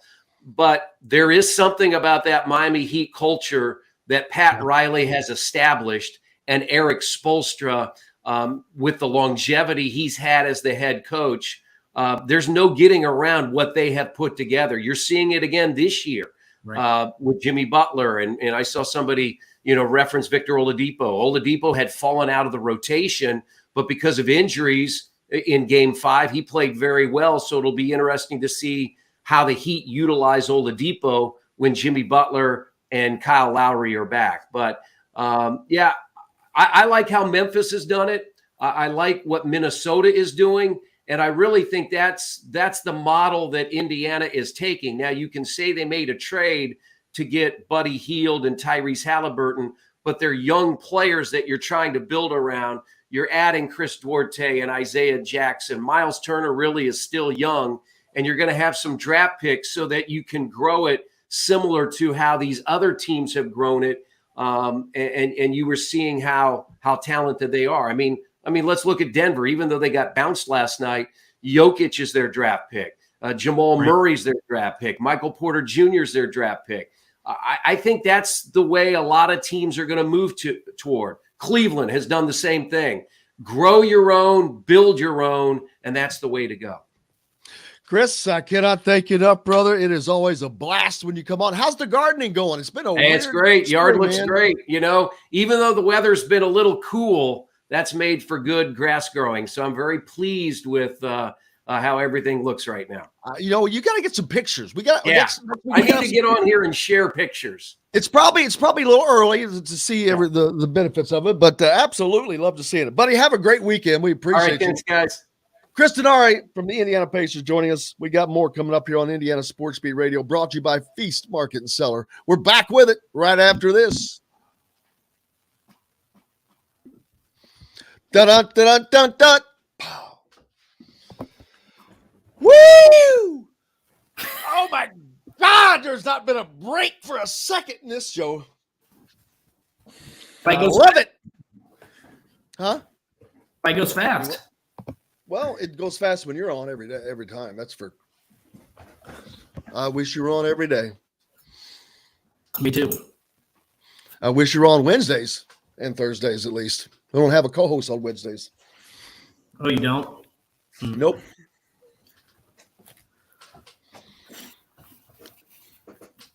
It's the only day I don't. Who used to do it? Was it Dylan? I forget. Because Kevin's on Tuesday, right? You know what? DJ was co-hosting, and then he just went down to a segment. But that's kind of good because, I love him to death, but he's more IU football and not as well-rounded sports-wise as a co-host needs to be. Oh,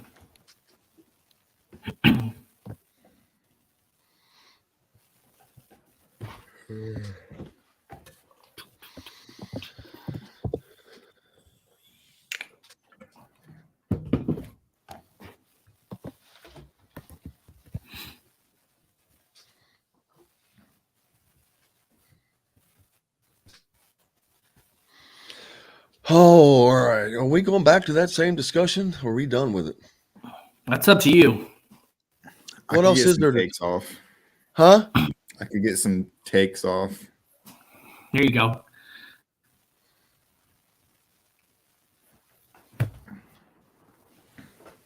I loved that. That was funny as hell right there. That's pretty good. Back in a minute.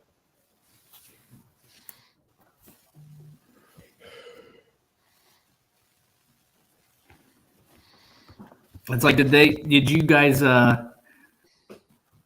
in basketball, did you ever, play, we did like scrimmages and you would play 3 quarters and then the coach would swap the team and, the ones versus the twos, and you'd swap the score and see if you could come from behind. I always hated that because then the losing team usually had to run.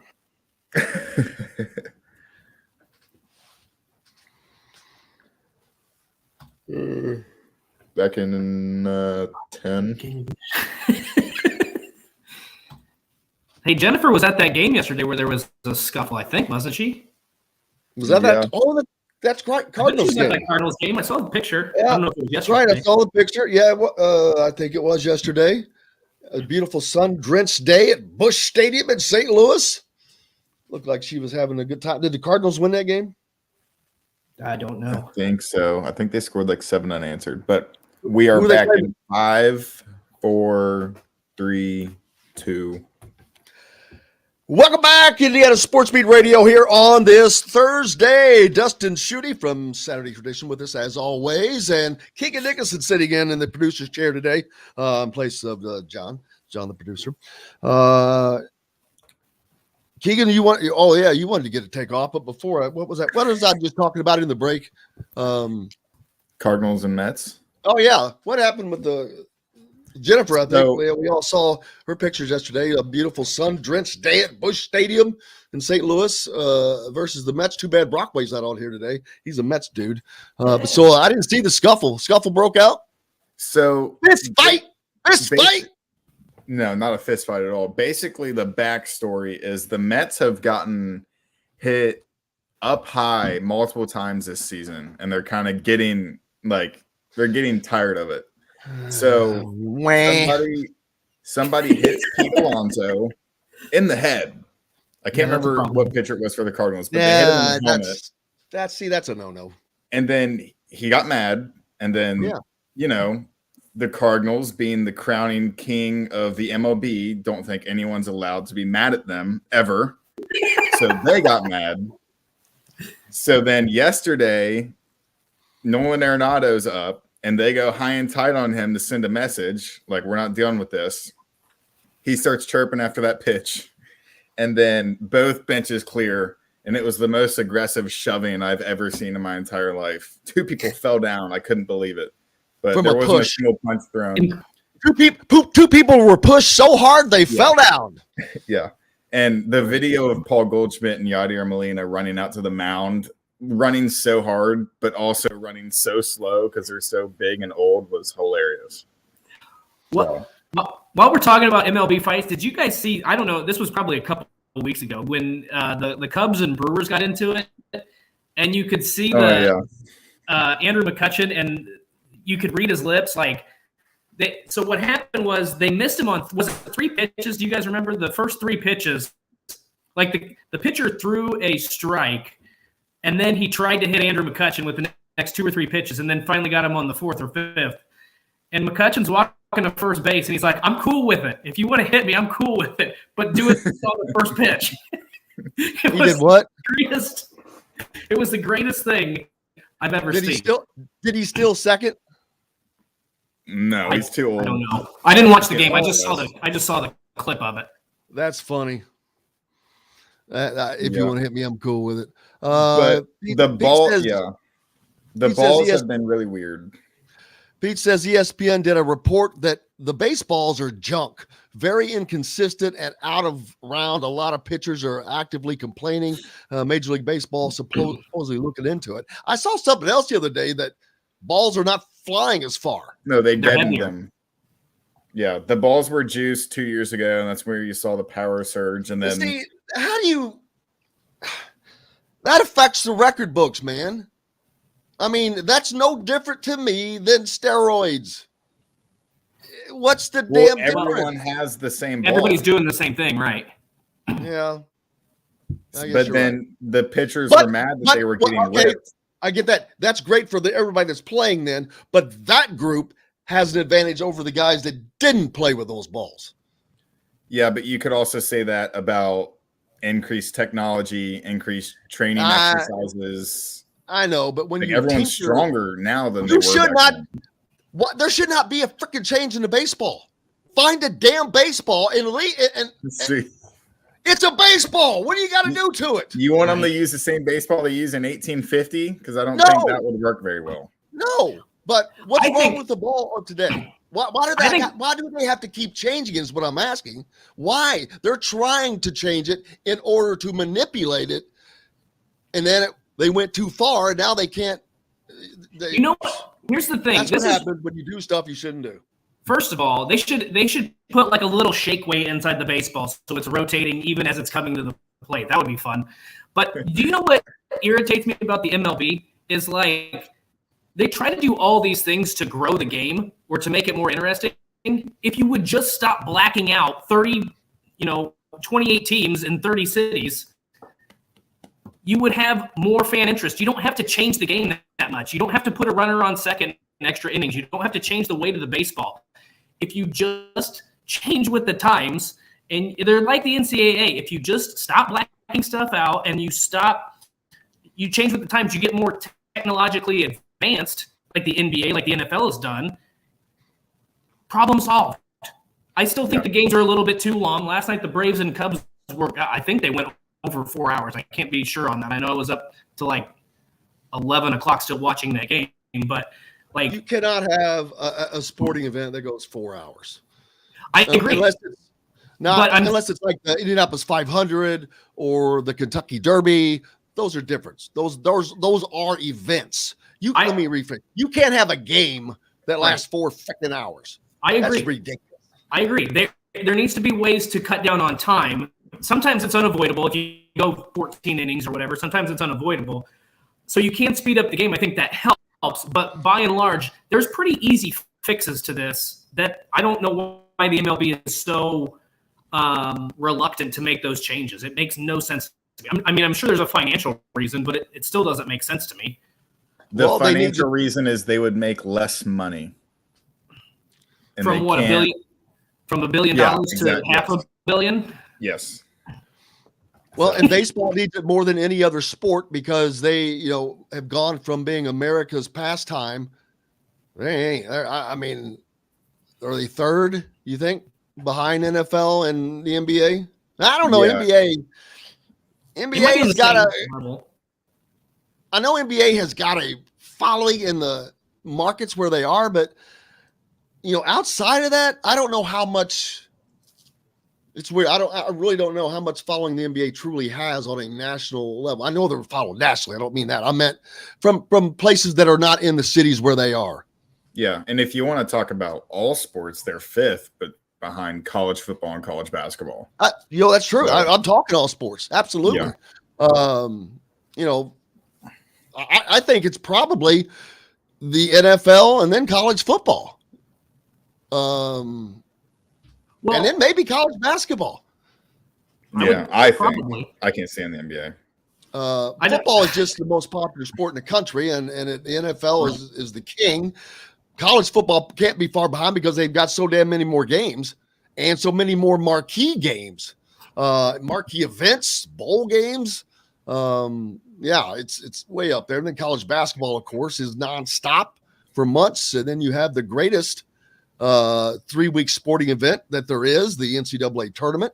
Well, think about, I mean, I don't know. Obviously, baseball's now covered on, I mean, you can get the MLB where you can watch any, I'm contradicting myself, but theoretically, you can watch any team wherever you are, right? I mean, in theory, that's a possibility.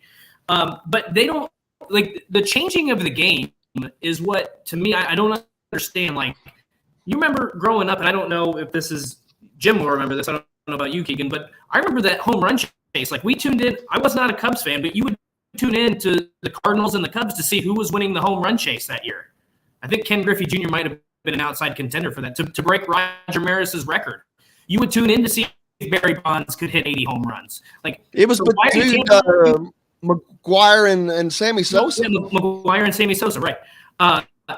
You would tune in to see those things. To me, is that I don't think there's a player or a group of players like that right now. And I think it's because you're making these changes. If you had people in home run chases, or if you had, like, there's elite baseball players, don't get me wrong. No, but we don't have those players because those guys were juicing their asses off. Okay, That's so why they were. Again. I don't care.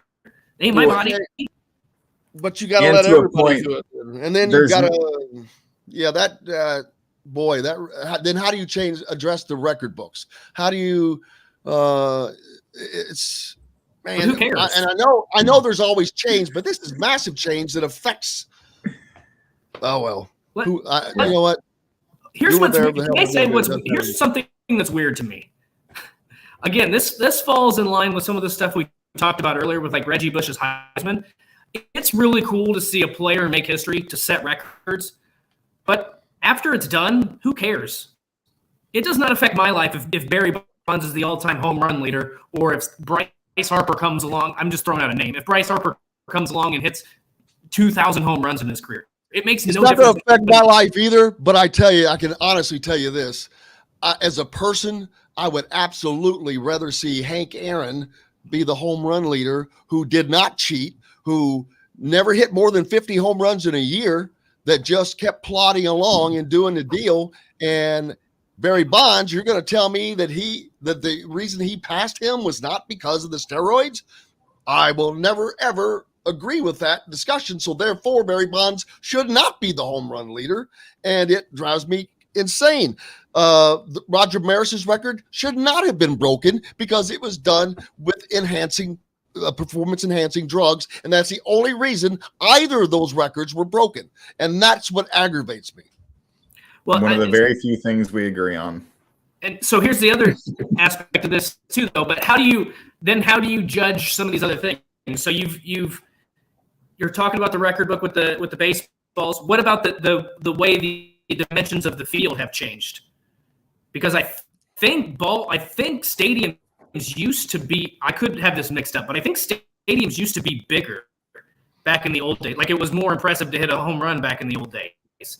I can't quantify that, but, like, where do you draw the line then in what you would? And the other thing is if certain things that you're not going to be able to change.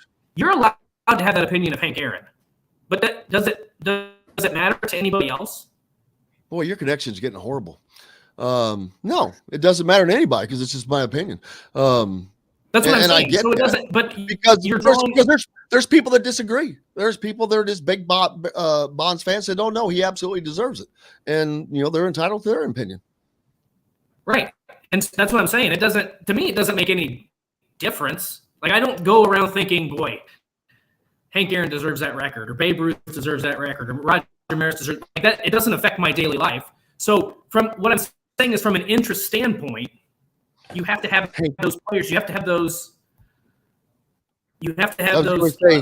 How did Hank Aaron cheat? There was no way to cheat back in his day. What do you put some? I don't know how you could cheat hitting the ball back in the 60s and 70s. That maybe. Well, there's all kinds of ways to cheat, but to think of them would just drive your mind crazy. So it's not really worth it. Corking the bat is one of the few things I could think of, but I don't know that they were corking bats back then, were they? I couldn't tell you. Yeah, I'm pretty sure they were.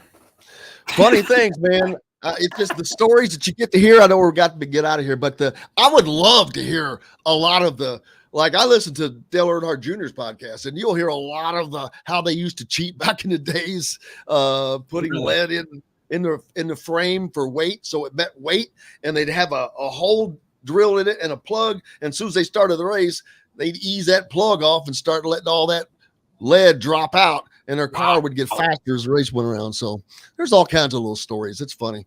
What a great day this has been, man. I had an absolute blast today. Brother, I wish you were on every day. What's coming up next for you at Saturday Tradition? Well, today we put out our mock draft. Myself and Alex Hickey, Big Ten columnist, we traded alternated picks. I did the odd numbers. He took the evens, and we combined for a 32 first round mock draft. And I tell you what, I have a lot of respect now for those guys who put out not only first rounds, but like the 3 rounds and 7 rounds, because holy cow, I was done after making 16 picks. I was wore out. So we have that. And then we conclude spring practice this weekend. So I'll have a column next week. My shooting from the hip column will return. I'll have a couple of those out next week. And then in 2 weeks, I'm going to Jekyll Island and I'll be on vacation. So you guys can't bother me. Cool. King, you're on vacation all the freaking time, man. Every time I turn around, I have seen you vacation so much just since Christmas. Vacation? I'm still working. I travel to different places. I'm not taking vacation. Okay. I see that as you're golfing there each time. Keegan, what's coming up next for you, man? I know we're about to go over, but at Hoosier.com.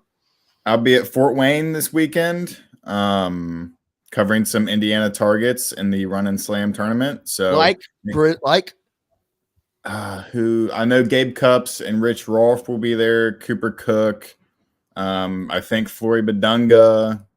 I think it's the Adidas 3-Stripe Select, so there will be a lot of good players there. So follow along on Twitter and subscribe to the Hoosier.com. Get in that premium forum, and we'll have you guys updated. Yeah, you can follow along all the way. But also make sure you subscribe to Indiana Sports Speed Radio there on YouTube, and please hit the like button. It really, really helps us. Give me a follow on Twitter if you're on there. Jim Coyle, or at Jim Coyle ISB. I can't thank you guys enough. Without you, we've got no reason to be here. So it's all for you, and we appreciate you all so much. Big thanks to Keegan for filling in for John today. Thanks to Matt Taylor from the Colts and Chris Denari from the Pacers. And, of course, our good friend Dustin Schutte from Saturday Tradition. Always makes it the most fun day of the week, brother. Can't wait to do it again. It'll be fun. We'll do it again next week. I'll see you guys on the radio.